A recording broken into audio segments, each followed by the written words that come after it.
ಆತ್ಮೀಯರೇ ನಮಸ್ಕಾರ, ಹೇಗಿದ್ದೀರಿ? ಡೂ ಆರ್ ಡೈ, ಒಪ್ಪದಿದ್ರೆ ಗುಡ್ ಬೈ. ನೋಡಿ, ಡಿ ಕೆ ಶಿವಕುಮಾರ್ ಅವರು ಇವತ್ತು ಮಾತಾಡಿರೋ ಒಂದು ಹೇಳಿಕೆ ಇದೆಯಲ್ಲ, ಭಾಳ ಸಾಫ್ಟ್ ಆಗಿದ್ದಾರೆ ಅಂತ ಅನಿಸುತ್ತೆ. ಆದರೆ ಒಳಗೇನಾಗ್ತಿದೆ ಗೊತ್ತಾ? ಹೊರಗೆ ಸಾಫ್ಟಾಗೆ ಮಾತಾಡಿದ್ದಾರೆ. ಏನು ಹೇಳಿದ್ದಾರೆ? ಸಿದ್ದರಾಮಯ್ಯನವರು ಪಕ್ಷಕ್ಕೆ ಬಹಳ ದೊಡ್ಡ ಆಸ್ತಿ ಅನ್ನುವಂತ ಮಾತಾಡಿದ್ದಾರೆ.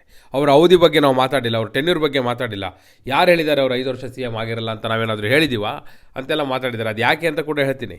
ಯಾವ ಕಾರಣಕ್ಕಾಗಿ ಡಿ ಕೆ ಶಿವಕುಮಾರ್ ಅವರು ಈ ರೀತಿ ಹೇಳಿಕೆಯನ್ನು ಕೊಟ್ಟರು, ದೆಹಲಿಯಿಂದ ಬಂದಂಥ ಮೆಸೇಜ್ ಏನು, ಆ ಮೆಸೇಜ್ ಹಿನ್ನೆಲೆಯಲ್ಲಿ ಡಿ ಕೆ ಶಿವಕುಮಾರ್ ಕೊಟ್ಟಂಥ ರಿಪ್ಲೈ ಏನು, ಹಾಗೂ ಸಿದ್ದರಾಮಯ್ಯನವರು ಯಾವುದಕ್ಕೋಸ್ಕರ ಕಾಯ್ತಾ ಇದ್ದಾರೆ, ಡೆಲ್ಲಿಯಲ್ಲಿ ಏನಾಗುತ್ತೆ, ಈಗ ಏನಾಗ್ತಾ ಇದೆ. ಇನ್ ಫ್ಯಾಕ್ಟ್ ನೋಡಿ, ಈಗಾಗಲೇ ಒಂದು ಮೀಟಿಂಗ್ ಮಾಡಿದ್ದಾರೆ ರಾಹುಲ್ ಗಾಂಧಿ. ಸೊ ಅಲ್ಲಿ ಏನೆಲ್ಲ ಮಾತುಕತೆ ಆಗಿದೆ, ಹಾಗೂ ನಾಳೆ ದೆಹಲಿಯಲ್ಲಿ ಆಗುವಂಥ ಸಭೆಯನ್ನು, ಅದಾದ ನಂತರ ಎಲ್ಲರ ಜೊತೆ ಸಿದ್ದರಾಮಯ್ಯನವರು, D K Shivakumar, K C Venugopal, Surjewala, Kharge ಎಲ್ಲರ ಜೊತೆ ರಾಹುಲ್ ಗಾಂಧಿ ಮೀಟಿಂಗ್ ಮಾಡೋದು ಯಾವಾಗ, ಹಾಗೂ ಅದರ ಪರಿಣಾಮ ಏನು, ಅಂತಿಮವಾಗಿ ಏನಾಗುತ್ತೆ. ಇದೇ ವಿವರವನ್ನು ಕೊಡೋ ಸಲುವಾಗಿ ನಾನು ಬಂದಿದ್ದೇನೆ. ಆತ್ಮೀಯರೇ, ವಾರ್ತೆ ವಿಶೇಷ ಕಾರ್ಯಕ್ರಮಕ್ಕೆ ಸ್ವಾಗತ.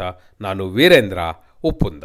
ನೋಡಿ, ಸಹಜವಾಗಿ ಕುತೂಹಲ ಇದೆ. ಏನಿದು ದಿನಕ್ಕೊಂದೊಂದು ಬೆಳವಣಿಗೆ. ಆ ಕಡೆ ನೋಡಿದ್ರೆ ಡಿ ಕೆ ಶಿವಕುಮಾರ್ ಬೆಂಬಲಿಗರೆಲ್ಲ HC ಬಾಲಕೃಷ್ಣ, ನಯನ ಮೋಟಮ್ಮ, ಕದ್ಲೂರು ಉದಯ್, ಬಸವರಾಜ್ ಶಿವಗಂಗಾ, ಇಕ್ಬಾಲ್ ಹುಸೇನ್, ಮಹೇಂದ್ರ ತಮ್ಮಣ್ಣವರ್, ಹಾಗೆ ಕಿತ್ತೂರು ಶಾಸಕ ಬಾಬಾ ಸಾಹೇಬ್ ಪಾಟೀಲ್ ಇವರೆಲ್ಲ ಹೋಗಿ ಡೆಲ್ಲಿಯಲ್ಲಿ ಕೂತ್ಕೊಂಡಿದ್ದಾರೆ.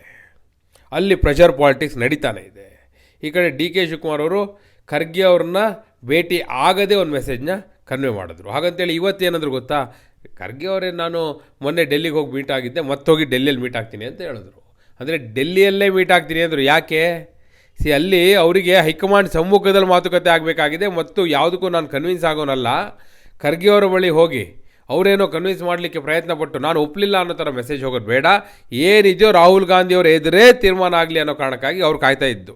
ಇದು ನಿಮಗೆ ಗೊತ್ತಿದೆ. ಇರಲಿ, ಇವತ್ತೊಂದು ಮೇಜರ್ ಡೆವಲಪ್ಮೆಂಟ್ ಆಗಿದೆ. ಏನು? ಒಂದು ಮೆಸೇಜ್ ಬಂದಿದೆ ಡೆಲ್ಲಿಯಿಂದ ಡಿ ಕೆ ಶಿವಕುಮಾರ್ ಅವರು. ಏನಂತ? ನಂಬರ್ 1, ಡಿ ಕೆ ಶಿವಕುಮಾರ್ ಅವರು ಎಕ್ಸ್ಪೆಕ್ಟ್ ಮಾಡ್ತಾ ಇದ್ದಿದ್ದು ರಾಹುಲ್ ಗಾಂಧಿ ಅವರ ಸಮ್ಮುಖದಲ್ಲಿ ಒಂದು ಸಭೆ ಆಗಬೇಕು.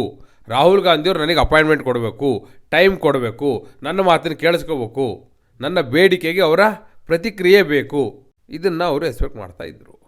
ಅದಕ್ಕೆ ತಕ್ಕ ಹಾಗೆ ರಾಹುಲ್ ಗಾಂಧಿ ಅವರ ಕಡೆಯಿಂದಲೇ ಡಿ ಕೆ ಶಿವಕುಮಾರ್ ಅವರಿಗೆ ಒಂದು ಮೆಸೇಜ್ ಬಂದಿದೆ. ಏನಂತ ಮೆಸೇಜ್ ಬಂದಿದೆ ನೋಡಿ, ಅವರು ನೇರವಾಗಿ ಹೇಳಿದ್ದಾರೆ. ರಾಹುಲ್ ಗಾಂಧಿ ಅವರು ಪಕ್ಷಕ್ಕೆ ಡ್ಯಾಮೇಜ್ ಆಗಬಾರ್ದು, ಕರ್ನಾಟಕದಲ್ಲಿ ಪಕ್ಷಕ್ಕೆ ಡ್ಯಾಮೇಜ್ ಆಗುವಂಥ ಬೆಳವಣಿಗೆಗಳು ಆಗ್ತಾ ಇದೆ, ಮೊದಲು ಅದಕ್ಕೆ ಬ್ರೇಕ್ ಹಾಕಿ, ಆ ನಿಟ್ಟಿನಲ್ಲಿ ನೀವು ಒಂದು ಮೆಸೇಜ್ ಕೊಡಿ, ಹಾಗೂ ದೆಹಲಿಗೆ ಬನ್ನಿ. ದೆಹಲಿಗೆ ಬನ್ನಿ ಅಂತ ಡಿ ಕೆ ಶಿವಕುಮಾರ್ ಒಬ್ಬರಿಗೆ ಹೇಳಿದಾರಾ? ಇಲ್ಲ, ಮಲ್ಲಿಕಾರ್ಜುನ್ ಖರ್ಗೆ ಅವರಿಗೂ ಕರೆದಿದ್ದಾರೆ. ಆಲ್ರೆಡಿ BK ಹರಿಪ್ರಸಾದ್ ಅವ್ರ ಜೊತೆ ಒಂದು ಸುತ್ತಿನ ಸಭೆಯನ್ನೂ ಮಾಡಿದ್ದಾರೆ. ಸಿದ್ದರಾಮಯ್ಯನವರಿಗೂ ಬುಲಾವ್ ಬಂದಿದೆ. ಅಲ್ಲಿಗೆ ರಾಹುಲ್ ಗಾಂಧಿ ಅವರು ಎಲ್ಲ ನಾಯಕರನ್ನು ಕೂರಿಸ್ಕೊಂಡು ಮಾತಾಡ್ತಾರೆ ಅನ್ನೋದು ಸ್ಪಷ್ಟ ಆಗಿದೆ. ಅದರಲ್ಲಿ ಯಾವ ಡೌಟು ಇಲ್ಲ. ಈ ಮೀಟಿಂಗ್ಗೆ ನಾ ಹೇಳಿದ ಕಡೆ ಬಹಳ ಕ್ರೂಷಿಯಲ್ ಮೀಟಿಂಗ್ ಇದೆ. ಅದಕ್ಕೂ ಮೊದಲು ಖರ್ಗೆ ಅವ್ರ ಜೊತೆ ಒಂದು ರಿಪೋರ್ಟ್ನ ತಗೋತಾರೆ.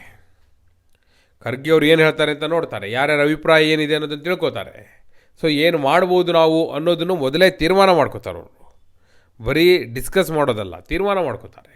ಆ ತೀರ್ಮಾನವನ್ನು, ಎಲ್ಲರ ಅಭಿಪ್ರಾಯವನ್ನು ಕೇಳಿದ ನಂತರ ಅವರು ಮಂಡಿಸ್ತಾರೆ ಎಲ್ಲರ ಮುಂದೆ. ಹೈಕಮಾಂಡ್ನ ನಿರ್ಧಾರ ಇದು, ಏನು ಹೇಳ್ತೀರಿ ನೀವು ಅಂತ. ಏನಾಗಿರುತ್ತೆ ಅದು? ಹೈಕಮಾಂಡ್ನ ತೀರ್ಮಾನ ಏನಾಗಿರುತ್ತೆ ನೋಡಿ, ಅದನ್ನೇ ಕಾಯ್ತಾ ಇರೋದು ಡಿ ಕೆ. ಅದೇ ಕಾರಣಕ್ಕಾಗಿ ಡಿ ಕೆ ಶಿವಕುಮಾರ್ ಅವರು ಈಗ ಶಾಸಕರ ದಂಡ ಡೆಲ್ಲಿಗೆ ಹೋಗ್ತಾ ಇದೆಯಲ್ಲ, ಸುಮ್ಮನೆ ಹೋಗ್ತಿರೋದಲ್ಲ ಅದು. ಅಲ್ಲಿಗೆ ನೋಡಿ, ಹೊರಗೆ ಏನೇ ಸಾಫ್ಟಾಗಿ ಮಾತಾಡ್ಬೋದು, ಎಷ್ಟೇ ಮೃದುವಾಗಿ ಮಾತನಾಡ್ಬೋದು, ಡ್ಯಾಮೇಜ್ ಕಂಟ್ರೋಲ್ ಸ್ಟೇಟ್ಮೆಂಟು ಕೊಡ್ಬೋದು, ಆದರೆ ಒಳಗೆ ಡೂ ಆರ್ ಡೈ ಹೋರಾಟಕ್ಕೆ ಇಳಿದಿದ್ದಾರೆ ಅನ್ನೋದ್ರಲ್ಲಿ ಎರಡನೇ ಮಾತೇ ಇಲ್ಲ. ಆ ಕಡೆ ಸಿದ್ದರಾಮಯ್ಯನವರು ಅದಕ್ಕೆ ರೆಡಿ ಆಗಿದ್ದಾರೆ. ಆಯ್ತಪ್ಪ, ನಿಂದು ಡೂ ಆರ್ ಡೈ ಆದರೆ ನಂದು ಡೂ ಆರ್ ಡೈ ಅನ್ನೋ ಲೆವೆಲಿಗೆ ಅವರೂ ಬಂದು ನಿಂತಿದ್ದಾರೆ. ಅಂದರೆ ಸಿದ್ದರಾಮಯ್ಯನವ್ರದ್ದು ಒಂದು ಸ್ಪಷ್ಟ ಇದೆ, ಯಾವುದೇ ಕಾರಣಕ್ಕೂ ಡಿ ಕೆ ಶಿವಕುಮಾರ್ ಅವರು ಮುಖ್ಯಮಂತ್ರಿ ಆಗಲಿಕ್ಕೆ ಅವರು ಒಪ್ಪೋದಿಲ್ಲ. It's crystal clear. ಅವರು ಒಪ್ಪಿದ್ರು ಅವರ ಬೆಂಬಲಿಗರು ಒಪ್ಪಲ್ಲ, ಸತೀಶ್ ಜಾರಕಿಹೊಳಿ ಒಪ್ಪಲ್ಲ, ಪರಮೇಶ್ವರ್ ಒಪ್ಪಲ್ಲ, HC ಮಹಾದೇವಪ್ಪ ಒಪ್ಪಲ್ಲ. ಸೊ ಇವೆಲ್ಲ ಅವ್ರಿಗೆ ಚೆನ್ನಾಗಿ ಗೊತ್ತಿದೆ. ಈ ಕಾರಣಕ್ಕಾಗಿ ಈಗ ಹೈಕಮಾಂಡ್ ಮುಂದೆ ಹೋದಾಗ ಇವರು ಅದನ್ನು ಮಂಡಿಸ್ತಾರೆ. ಒಂದು ವೇಳೆ ಹೈಕಮಾಂಡ್ ಏನಾದ್ರು ಸಿದ್ದರಾಮಯ್ಯನವ್ರನ್ನ ಕನ್ವಿನ್ಸ್ ಮಾಡುವಂಥ ಪ್ರಯತ್ನ ಪಟ್ಟರೆ ಆಗ ನೋಡಿ, ಅದು ಒಂದು ಸಾಧ್ಯತೆ ಇದೆ. ನಾನು ಹೇಳ್ತೀನಿ, ಸಿದ್ದರಾಮಯ್ಯನವರು ಏನು ಪ್ಲಾನ್ ಇಟ್ಕೊಂಡಿದ್ದಾರೆ ಅದನ್ನು ಹೇಳ್ತೀನಿ ನಾನು ನಿಮಗೆ. ನಂಬರ್ 1, ಈಗ ಡಿ ಕೆ ಶಿವಕುಮಾರ್ ಅವ್ರನ್ನ ಕನ್ವಿನ್ಸ್ ಮಾಡುವಂಥ ಪ್ರಯತ್ನ ನಡೆಯುತ್ತೆ. ಡಿ ಕೆ ಶಿವಕುಮಾರ್ ಅವರಿಗೆ ತೀರ್ಮಾನ ಮಾಡಿರುವ ಹಾಗೆ ಡೂ ಆರ್ ಡೈ ಅಂತಲೇ ಗಟ್ಟಿಯಾಗಿ ನಿಂತು ಬಿಟ್ಟರೆ ಆಗ ಹೈಕಮಾಂಡ್ ಒಂದು ಫಾರ್ಮುಲಾನ ಮುಂದಿಡುತ್ತೆ. ಏನು ಫಾರ್ಮುಲಾ? ಏನು ಹೈಕಮಾಂಡ್ನ ಫಾರ್ಮುಲಾ ಏನು? ಡಿ ಕೆ ಶಿವಕುಮಾರ್ ಅವರಿಗೆ ನೋಡಿ, ಒಂದು ಕನ್ವಿನ್ಸ್ ಆಗಿ ನೀವು ಅನ್ನೋದನ್ನು ಹೇಳಿದ ನಂತರ ಅವ್ರು ಒಪ್ಪೋದೇ ಇಲ್ಲ, ನಾನು CM ಆಗಲೇಬೇಕು ಅನ್ನೋ ಹಂತಕ್ಕೆ ಬಂದರೆ ಈ ಹಂತದಲ್ಲಿ ಅವ್ರನ್ನ CM ಮಾಡ್ಲಿಕ್ಕೆ ಸಿದ್ದರಾಮಯ್ಯನವರು ಒಪ್ಪಲ್ಲ ಅನ್ನೋದು ಅವ್ರಿಗೆ ಗೊತ್ತಿದೆ. ಸಿದ್ದರಾಮಯ್ಯನವ್ರನ್ನು ಕನ್ವಿನ್ಸ್ ಮಾಡುವಂಥ ಪ್ರಯತ್ನ ಮಾಡ್ತಾರೆ. ಸಿದ್ದರಾಮಯ್ಯನವರು ಒಪ್ಪದೆ ಹೋದರೆ ಆಗ ಹೈಕಮಾಂಡ್ನ ಸಂಧಾನ ಸೂತ್ರ ಬರುತ್ತೆ.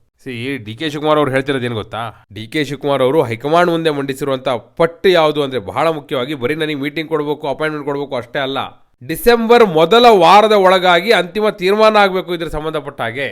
ಅಂದರೆ ಅಧಿಕಾರ ಹಸ್ತಾಂತರದ ಸಂಬಂಧಪಟ್ಟ ಹಾಗೆ ನಾನು ಮುಖ್ಯಮಂತ್ರಿ ಆಗೋ ವಿಚಾರವಾಗಿ ಹೈಕಮಾಂಡ್ ಒಂದು ಸ್ಪಷ್ಟ ನಿಲುವನ್ನು ಪ್ರಕಟಿಸಬೇಕು ಅಂತೇಳಿ ಅವ್ರು ಪಟ್ಟಿಟ್ಕೊಂಡು ನಿಂತಿದ್ದಾರೆ. ಅದು ಹೈಕಮಾಂಡ್ಗೆ ಕಷ್ಟ ಆಗಿರೋದು, ಅದು ಮಲ್ಲಿಕಾರ್ಜುನ್ ಖರ್ಗೆ ಅವರಿಗೆ ಕಷ್ಟ ಆಗಿರೋದು. ಇಲ್ಲ ಅಂದರೆ ಡಿಸೆಂಬರ್ ಮೊದಲನೇ ವಾರದ ನಂತರ ನನ್ನ ದಾರಿ ನನಗೆ ಅನ್ನೋ ಮೆಸೇಜ್ ಅವ್ರು ಕೊಟ್ಟಿದ್ದಾರೆ. ಸೊ ಅದಕ್ಕೇನು ಮಾಡುತ್ತೆ ಹೈಕಮಾಂಡ್, ನನ್ನ ದಾರಿ ನನಗೆ ಅನ್ನೋ ಲೆವೆಲಿಗೆ ಬಂದು ನಿಂತರೆ ಮತ್ತು ಡಿಸೆಂಬರ್ ಮೊದಲ ವಾರದೊಳಗಾಗಿ ನೀವು ತೀರ್ಮಾನ ಮಾಡದೇ ಇದ್ದರೆ ನಾನು ನನ್ನ ದಾರಿ ನೋಡ್ಕೋತೀನಿ ಅನ್ನೋ ಲೆವೆಲಿಗೆ ಬಂದು ನಿಂತಾಗ ಅದ್ಯಾಕೆ ಅಂತ ಕೂಡ ಹೇಳ್ತೀನಿ ನೋಡಿ. DK ಶಿವಕುಮಾರ್ ಅವರು ಡಿಸೆಂಬರ್ ಫಸ್ಟ್ ವೀಕ್ ಅಂತ ಹೇಳ್ತಿರೋದು ಯಾಕೆಂದರೆ ಡಿಸೆಂಬರ್ 15ರ ನಂತರ ಬಜೆಟ್ ಪ್ರಿಪರೇಷನ್ ಮೀಟಿಂಗ್ಗಳು ಶುರು ಆಗುತ್ತೆ. ಜನವರಿ ಪೂರ್ತಿ ಬಜೆಟ್ ಪ್ರಿಪರೇಷನ್ ಮೀಟಿಂಗ್ಗಳಾಗುತ್ತೆ. ಫೆಬ್ರವರಿಯಲ್ಲಿ ಬಜೆಟ್ ಮಂಡನೆ ಮಾಡಿದ್ರು ಅಂದರೆ ಮುಗೀತು. ಬಜೆಟ್ ಪ್ರಿಪರೇಷನ್ ಮೀಟಿಂಗ್ ಯಾರು ಮಾಡಬೇಕು ಅನ್ನೋ ವಿಷಯ ಕೂಡ ಬರುತ್ತಲ್ಲ. ಹೀಗಾಗಿ DK ಶಿವಕುಮಾರ್ ಅವರು ಯಾವುದೇ ಕಾರಣಕ್ಕೂ ಸಿದ್ದರಾಮಯ್ಯವರು ಬಜೆಟ್ ಮಂಡನೆ ಮಾಡ್ಲಿಕ್ಕೆ ಬಿಡಬಾರ್ದು ಅನ್ನೋ ಹಿನ್ನೆಲೆಯಲ್ಲೇ ಈ ಪ್ರೆಷರ್ ಪಾಲಿಟಿಕ್ಸ್ನ ಶುರು ಮಾಡ್ಕೊಂಡಿರೋದು. ಆ ದೃಷ್ಟಿಯಿಂದ ನೋಡೋದಾದರೆ ಈ ಸತಿ ಬಜೆಟ್ನೇ ಬೀಳಿಸ್ಬಿಡ್ತಾರ. ಹಂಗಾದ್ರೆ ಆ ಹಂತಕ್ಕೆ ಹೋಗ್ಬಿಡ್ತಾರಾ? ಇದು ಬಜೆಟ್ಗೆ ಕೂತಿದೆಯಾ? ಸಿದ್ದರಾಮಯ್ಯನವರು ಈ ಬಾರಿ ಬಜೆಟ್ ಮಂಡನೆ ಮಾಡಲಿಕ್ಕೆ ಆಗೋದಿಲ್ವಾ? ಈ ಎಲ್ಲ ಚರ್ಚೆಗಳು ಕೂಡ ನಡೀತಾ ಇದೆ. DK ಶಿವಕುಮಾರ್ ಆ ಲೆವೆಲಿಗೆ ರೆಡಿ ಆಗಿದ್ದಾರೆ ಅನ್ನೋ ಮಾಹಿತಿಯೂ ಕೂಡ ಇದೆ. ಬಜೆಟ್ ಮಂಡನೆ ಆಯಿತು ಅಂದರೆ ಮುಗೀತು. ಇನ್ನೊಂದು ವರ್ಷ ಸಿದ್ದರಾಮಯ್ಯನವರು ಗಟ್ಟಿ ಆದಾಗೆ. ಇನ್ನೊಂದು ವರ್ಷ ಗಟ್ಟಿ ಆದರು ಅಂದರೆ ನೆಕ್ಸ್ಟ್ ಇಯರ್ ಏನು ಎಲೆಕ್ಷನ್ ಇಯರು ನಿಮಗೆ. ಯಾಕಂದರೆ 2028 ಕೊನೆಯಲ್ಲೆಲ್ಲ ಎಲೆಕ್ಷನ್ ಇರೋದು. 2028 ಏಪ್ರಿಲ್ ಮೇ ತಿಂಗಳಲ್ಲೇ ಜನರಲ್ ಎಲೆಕ್ಷನ್ ಬರುತ್ತೆ ಕರ್ನಾಟಕದಲ್ಲಿ. ಅಲ್ಲಿ 2027 ಒಂದೇ ಉಳಿಯೋದು. ಆ ಒಂದು ವರ್ಷ ಸಹಜವಾಗಿ ಎಲ್ಲರೂ ಕೂಡ ಅದನ್ನು ಎಲೆಕ್ಷನ್ ಇಯರ್ ಅಂತ ಕನ್ಸಿಡರ್ ಮಾಡ್ತಾರೆ. ಈಗ CM ಆಗದೆ ಹೋದರೆ ಮುಗೀತು ಕತೆ ಅಂತ DK ಶಿವಕುಮಾರ್ ಅವರಿಗೆ ಚೆನ್ನಾಗಿ ಗೊತ್ತಿದೆ. ಅದೇ ಕಾರಣಕ್ಕಾಗಿ ಡಿಸೆಂಬರ್ ಮೊದಲನೇ ವಾರದ ಡೆಡ್ಲೈನ್ ಕೊಟ್ಟಿರೋದು, ಡೂ ಆರ್ ಡೈ ಅಂತ ನಿಂತಿರೋದು. ಅಷ್ಟೇ ಅಲ್ಲ, ಒಪ್ಪದೇ ಇದ್ರೆ ಗುಡ್ ಬೈ ಅಂತ ಕೂಡ ಹೇಳ್ತಿರೋದು ಅದೇ ಕಾರಣಕ್ಕಾಗಿ. ನೋಡಿ, ಬಜೆಟ್ ಬಿದ್ದೋಯ್ತು ಅಂದರೆ ಅಲ್ಲಿಗೆ ಸರ್ಕಾರ ಬಿದ್ದು ಹೋದ ಹಾಗೆ ಅಷ್ಟೇ. ಸರ್ಕಾರವೇ ಪತನ ಆದ ಹಾಗೆ. ಬಜೆಟ್ ಬಿದ್ದೋಯ್ತು ಅಂದರೆ ಬಜೆಟ್ ಅಷ್ಟೇ ಬಿದ್ದೋದಾಗಲ್ಲ, ಅದು ನೆನ್ಪಿಟ್ಕೊಳ್ಳಿ. ಸರ್ಕಾರವೇ ಪತನ ಆದ ಹಾಗೆ. ಹೀಗಾಗಿ ಈ ಟೈಮ್ನೇ ಉಪಯೋಗಿಸ್ಕೊಂಡು DK ಶಿವಕುಮಾರ್ ಅವರು ಪ್ರೆಷರ್ ಪಾಲಿಟಿಕ್ಸ್ ಮಾಡ್ತಿರೋದು. ಒಂದು ಮೆಸೇಜ್ ಹೈಕಮಾಂಡ್ಗೆ ಈಗಾಗಲೇ ಕನ್ವೆ ಆಗಿದೆ, ಯಾವುದೇ ಕಾರಣಕ್ಕೂ ಈ ಬಾರಿ ಬಜೆಟ್ ಪಾಸ್ ಆಗಲ್ಲ. ಒಂದು ವೇಳೆ ಸಿದ್ದರಾಮಯ್ಯನವರು ಏನಾದರೂ ಬಜೆಟ್ ಪ್ರಿಪರೇಷನ್ ಮೀಟಿಂಗ್ಸ್ ಮಾಡಿದ್ರು, ಅವರು ಬಜೆಟ್ನ ತಯಾರು ಮಾಡಿಕೊಂಡ್ರು, ಅದು ಪಾಸ್ ಆಗಲ್ಲ. ಒಂದು ವೇಳೆ ಸಚಿವ ಸಂಪುಟ ಪುನರ್ರಚನೆ ಆದರೂ ಹೊಸದಾಗಿ ಬರುವ ಸಚಿವರ ಅವಧಿ 2 ರಿಂದ 3 ತಿಂಗಳು ಈ ಲೆವೆಲಿಗೆ ಬಂದು ನಿಂತು ಬಿಟ್ಟಿದ್ದಾರೆ. ಅದಕ್ಕೆ ಹೇಳ್ತಿರೋದು, ಇದು ಡೂ ಆರ್ ಡೈ ಹೋರಾಟ ಅಂತಿರೋದು ಆ ಕಾರಣಕ್ಕಾಗಿ. ಆ ದೃಷ್ಟಿಯಿಂದ ನೋಡೋದಾದರೆ ಡೆಫಿನೆಟ್ಲಿ ಹೈಕಮಾಂಡ್ಗೆ ಈಗ ಬಹಳ ದೊಡ್ಡ ಸವಾಲಿದೆ. ಸಿದ್ದರಾಮಯ್ಯನವ್ರನ್ನ ಕನ್ವಿನ್ಸ್ ಮಾಡೋದು ಅಷ್ಟೇ ಕಷ್ಟ ಇದೆ. ಸಿದ್ದರಾಮಯ್ಯನವರು ಅಷ್ಟು ಸುಲಭವಾಗಿ ಪಟ್ಟನ್ನು ಬಿಡುವ ಮನುಷ್ಯ ಅಲ್ಲ. ನೋಡಿ, ಅಂಥ ಸಂದರ್ಭ ಬಂದರೆ ಸಿದ್ದರಾಮಯ್ಯನವ್ರನ್ನ ಮನವೊಲಿಸೇ ಬಿಟ್ಟರು ರಾಹುಲ್ ಗಾಂಧಿ. ನೀವು ಹೇಳ್ದಂಗೆ ಎಲ್ಲ ಕ್ಯಾಬಿನೆಟ್ಟು, ನಿಮ್ಮ ಮಗನೇ DCM ಎಲ್ಲ ನಿಮ್ದಿರಲಿ, ಅವರೊಬ್ಬರು CM ಆಗಿರಲಿ ಅನ್ನೋ ಲೆವೆಲಿಗೆ ಬಂದರೂ ಕೂಡ ಆಗ ಸಿದ್ದರಾಮಯ್ಯನವರು ಉಳಿಸೋದು ಆಳ ಏನು ಅಂದರೆ, ಆಯಿತು ನೀವು ಹೇಳ್ದಾಗೆ ಎಲ್ಲ ಆಗಲಿ, ಆದರೆ CM DK ಶಿವಕುಮಾರ್ ಬೇಡ, ಬೇರೆ ಯಾರನ್ನಾದರೂ ಮಾಡಿ, ನೀವು ಬೇರೆ ಯಾರಾದರೂ ಓಕೆ, ಆದರೆ DK ಶಿವಕುಮಾರ್ ಬೇಡ ಅನ್ನುವಂಥ ದಾಳವನ್ನು ಉರುಳಿಸಲಿಕ್ಕೆ ಈ ಕಡೆ ಸಿದ್ದರಾಮಯ್ಯನವರು ರೆಡಿಯಾಗಿದ್ದಾರೆ. ಅಷ್ಟರ ಮಟ್ಟಿಗೆ ಇವರ ಕಾಳಗ ನಡೀತಾ ಇದೆ. ಅಂದರೆ ನೀವು ಲೆಕ್ಕ ಹಾಕೊಳ್ಳಿ ಅಲ್ಲಿಗೆ ಯಾವ ಹಂತಕ್ಕೆ ಬಂದು ನಿಂತಿದೆ ಅಂತ ಹೇಳಿ. ಮತ್ತು ಕೆಲವ್ರದೆಲ್ಲ ರಾಜೀನಾಮೆ ಪತ್ರಗಳು ಸಿದ್ಧವಾಗಿದೆ ಅನ್ನೋವಂಥ ಮಾತಿದೆ. ಶಾಸಕರೆಲ್ಲ ಪ್ರೆಷರ್ ಪಾಲಿಟಿಕ್ಸ್ನ ಭಾಗವಾಗಿ ಅದನ್ನು ಮಾಡ್ತಾ ಇದ್ದಾರೆ ಅನ್ನೋಂಥ ಮಾಹಿತಿ ಎಲ್ಲ ಇದೆ. ಏನೇ ಆದರೂ ಕೂಡ ರಾಹುಲ್ ಗಾಂಧಿಯವರ ಸಮ್ಮುಖದಲ್ಲಿ ಸಭೆ ಆದ ನಂತರವೇ ಒಂದು ಕ್ಲಾರಿಟಿ ಸಿಗೋದು. ಅಲ್ಲಿ ಸಿದ್ದರಾಮಯ್ಯನವ್ರನ್ನ ಮುಂದುವರಿಸೋದು ಅಥವಾ ಇಳಿಸೋದು ಆ ತೀರ್ಮಾನ ಆಗಬೇಕು ಮೊದಲು. ಅದು ತೀರ್ಮಾನ ಆಯಿತು ಅಂದರೆ DK ಶಿವಕುಮಾರ್ ತಮ್ಮ ತೀರ್ಮಾನವನ್ನು ಹೇಳ್ತಾರೆ. ಅದಾದ ನಂತರ ಮುಂದಿಂದೆಲ್ಲ ಓನ್ಲಿ ಆಪ್ಷನ್ ಹೈಕಮಾಂಡ್ ನೋಡೋದು, ಹೇಗೋ ಸ್ಟೇಟಸ್ಕೋ ಮೇಂಟೈನ್ ಮಾಡೋಣ ಅನ್ನೋದು ಅವರ ಪ್ಲ್ಯಾನಲ್ಲಿ ಇದ್ದಾಗಿದೆ. ಆದರೆ DK ಶಿವಕುಮಾರ್ ಅದನ್ನು ಒಪ್ಲಿಕ್ಕೆ ರೆಡಿ ಇಲ್ಲ. ಕೊನೆಯ ಹಂತದಲ್ಲಿ ಒಂದು ಏನು ಆ ಕಡೆ ಸಿದ್ದರಾಮಯ್ಯವ್ರಿಗೆ ಸಮಾಧಾನ ಆಗಬೇಕೇನೋ, DK ಶಿವಕುಮಾರ್ CM ಆಗಲಿಲ್ಲ ಅಂತ, DK ಶಿವಕುಮಾರಿಗೆ ಸಮಾಧಾನ ಇರಬೇಕೇನೋ, ಸಿದ್ದರಾಮಯ್ಯವ್ರನ್ನ ಇಳಿಸಿದೆ ಅಂತಲಿ ಆ ಹಂತಕ್ಕೆ ಬಂದು ಕಡೆಗೆ ಮೂರನೇವ್ರನ್ನ ಯಾರನ್ನಾದರೂ ಕೂರಿಸ್ಬಿಟ್ಟು ಇಬ್ಬರಿಗೂ ಸಮಾಧಾನ ಆಗುವಂಥ ಒಬ್ಬ ವ್ಯಕ್ತಿಯನ್ನು, ಮೂರನೇ ವ್ಯಕ್ತಿಯನ್ನು ತಂದು ಕೂರಿಸಿದ್ರೆ ಆಗ ಅದೊಂದು ಆಪ್ಷನ್ ಏನಾದರೂ ಇಬ್ಬರು ಒಪ್ಪಬಹುದಾ? ಈಗಲೂ ಪ್ರಶ್ನಾರ್ಥಕ ಚಿಹ್ನೆ ಇದೆ. We have to wait and see. Let us wait and see, ನೋಡೋಣ ಏನಾಗುತ್ತೆ ಅಂತೇಳಿ. ಆದರೆ ಈ ಹಂತಕ್ಕೆ ಬಂದು ನಿಂತಿದೆ, ಡೂ ಆರ್ ಡೈ ಅನ್ನೋ ಹಂತಕ್ಕೆ ಬಂದಿದೆ. ಮತ್ತು ಒಪ್ಪದೇ ಇದ್ದರೆ ಗುಡ್ ಬೈ. ಬಜೆಟನ್ನು ಬೀಳಿಸುವ ಚರ್ಚೆಗಳು ಕೂಡ ನಡೆದಿವೆ ತೆರೆಮರೆಯಲ್ಲಿ ಅನ್ನೋದು ನಿಜಕ್ಕೂ ಶಾಕಿಂಗ್. ನಿಮ್ಮ ಪ್ರಕಾರ DK ಶಿವಕುಮಾರ್ ಅವರು ಬಜೆಟನ್ನು ಪಾಸ್ ಆಗದ ಹಾಗೆ ಬೀಳಿಸುವಲ್ಲಿ ಸಕ್ಸೀಡ್ ಆಗ್ಬೋದಾ? ಅಥವಾ ಸಿದ್ದರಾಮಯ್ಯನವರು ಕೂಡ DK ಶಿವಕುಮಾರ್ ಏನೇ ತಂತ್ರಗಾರಿಕೆ ಮಾಡಿದ್ರು ಅದಕ್ಕೆ ಪ್ರತಿತಂತ್ರವನ್ನು ಹೆಣೆದು ಮುಖ್ಯಮಂತ್ರಿಯಾಗಿ ಮುಂದುವರಿಯಬಹುದಾ? ಏನಾಗಬಹುದು? ನಿಮ್ಮ ಅಭಿಪ್ರಾಯವನ್ನು ಕಮೆಂಟ್ ಮೂಲಕ ತಿಳಿಸಿ.